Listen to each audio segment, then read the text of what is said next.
isang maulan na umaga sa ating lahat. So, kape muna tayo. So, shout out sa mga lahat ng subscribers ko dyan sa YouTube and then sa followers ko dyan sa Facebook page.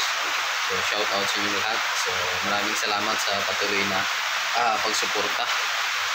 Okay, so, malamig. Grabe ulan, lakas. No? So, magpapakain ako ng aking mga alagang manok. Kaso nga, maulan at hindi kumpleto yung bubong ng ating mga manok. Yan, kaya basa. So, buti kahapon nakulong ko na yung iba para makaiwas tayo sa anumang sakit na dadapok sa kanila. So, yung isa kasi na stag is na tamaan ng coryza. So, patuloy natin ginagamot. Pero unti-unti na rin siyang nakaka-recover. So mas mabuti talagang maagapan agad na bago pa lang dumako yung sakit. Kasi pag matagal rin yung ating paggamot, and then mapapagastos tayo kasi mahal din ng gamot. So pero ginagamot ko siya ng mga alternatibong gamot lang kasi bago pa lang naman, tulad ng kalamansi and then asin na may tubig. So yun na. So yun kasi is sipon sa mata.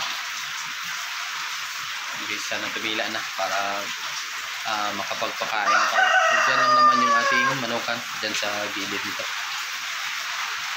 So abangan nyo guys. So yun guys, dito na tayo sa ating munting manukan. So nakapagpakain na tayo ng ating mga alagang manok. Yan. So yan kasi yung sitwasyon dito sa ating manukan. So may frame na yan guys. So bibili na lang tayo ng pawid pag makabudget na para kunin na natin to yung trapal na to. Kasi may mga butas-butas din naman to guys. Kaya natulo pa rin doon sa loob pero hindi na gaanong baha. So tulad dito baha. Yan. So dito yung ating brooding yung guys. Yung ating mga sisiyo. So nilagyan ko pala kahapon ng screen yung lapag para yung dumi nila is diretso na doon sa ilalim. So yan, nilagyan ko ng ilaw pag gabi. So dito rin yung ating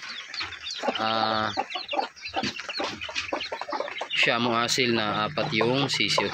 So yan.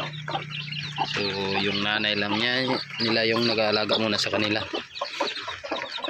Yan. So 4 na piraso yung sisiyo niya.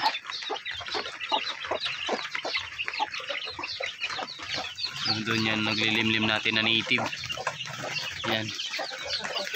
Tapos yung ating Shamo Jutako na to guys. So dito yan nakalagay sa breeding pin na to, kaso pag hapon na, oras ng pagdapo na niya is doon na sa taas. Yan, sa taas ng yero na yan. So iwan ko kung saan dumadaan.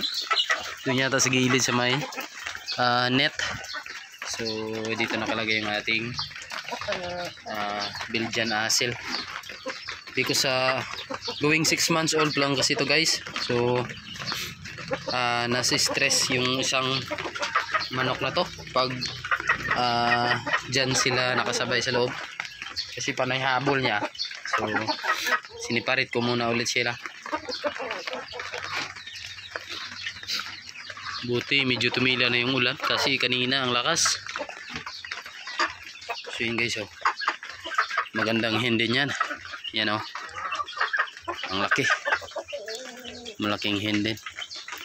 Sana makakuha tayo ng offspring sa kanya.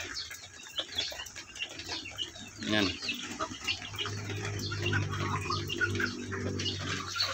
So yun lang guys for today's vlog. Maraming salamat sa inyo. So shout out sa inyong lahat at God bless to everyone and happy farming.